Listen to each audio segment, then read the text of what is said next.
said, you have the T Higgins thing sitting out there. Now today we have Stephon Diggs traded from Buffalo. These are different situations. They're players at different points in their careers, different levels of disgruntled, different massive places in team building. I mean, the Bills are hitting the restart a little bit on their go for it that they did over the last 2 years.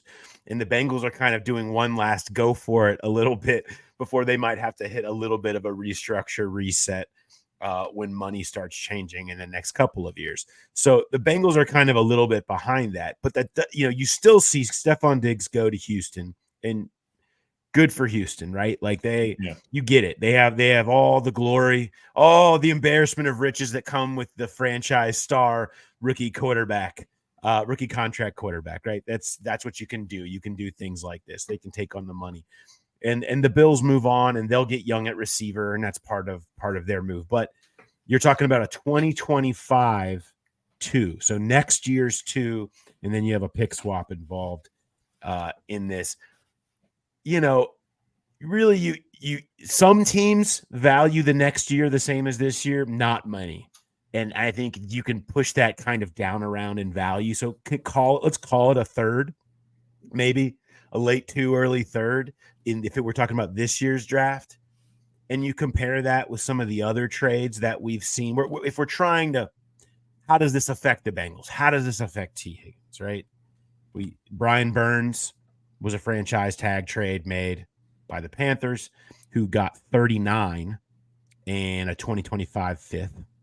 And then we saw the Snead thing, which just Kansas City was just reeking of desperation. Like you could just see, it's like in cartoons when you see the stink coming up off of them, is the desperation which is coming off of them of just, we'll take whatever for Snead at this point.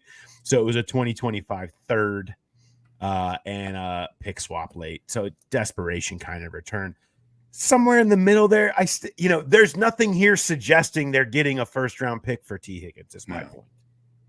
So if we're looking at where it's at now, so if that's probably what they're going to want, if they would consider it, but again, they're not, like, they don't want to do that. It would have to be a blown away return. Right. And there's nothing on the market right now. And this Diggs thing only cements that suggests that's showing up.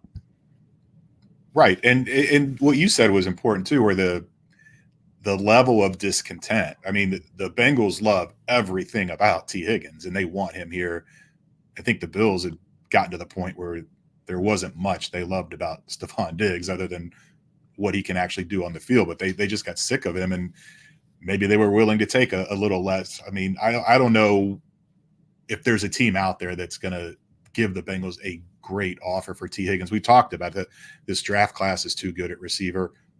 Seems like every year we say that. All these guys coming out of the way the college game has gone, you're always going to have great prospects coming out. And the down the road element of it too. Do you want T Higgins production in 2024 and then a third round pick, a comp pick in 2026, or do you want that second round pick in 2025? And I don't know. It doesn't. I don't think they should trade T Higgins. I don't think they will trade T Higgins. And I don't think T Higgins is going to become a Stephon Diggs type of player where he's going to make that kind of stink and overtly or covertly with the passive stuff that Stephon Diggs. I think you're going to see more of a Jonah Williams situation where requested a trade, wasn't granted. He's a good soldier, plays his ass off, has one of his best years. I totally agree with you on this. I think that's 100% the way this will likely play out. There's someone asked, what would you do? We get that a lot. What would you do? If there's one thing I would do, because I am kind of on the record. I'm kind of the same mind that I think the Bengals are. I get the feeling the Bengals are, and that's what you said. I mean, show up, play it out, go for it, try to go win a ring. And that's another side of this Bills conversation. Everybody's comfortable with this Bills reset if they just would have made good on their go for it the last 2 years, but they didn't. They fell short in January. They didn't have enough. And so when that happens, it doesn't feel so good when you have to go back and hit the reset. But the one thing that I would do is there's when we start looking at how this draft is being viewed, and we know these three receivers are at the top are different than everyone else. The only way I'm trading T Higgins is if I have an exciting answer immediately here.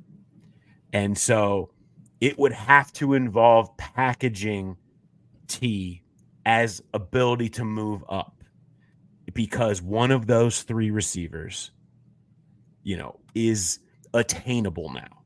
And that way you don't have to give up draft capital, which is so important. And we know that they don't want to do. It's sort of what the opposite of the Bills Cordy Glenn deal, wouldn't it be? It's from 21 to 12 for Cordy Glenn and some late stuff. Like, okay, from 18 to 9 or 10 for T Higgins to a team that would have interest in that. And because there's still lots of movement that can happen, and there's lots of teams that need receiver that and have money, that could do it. Patriots, Cardinals, there's teams that could be looking at that as an answer.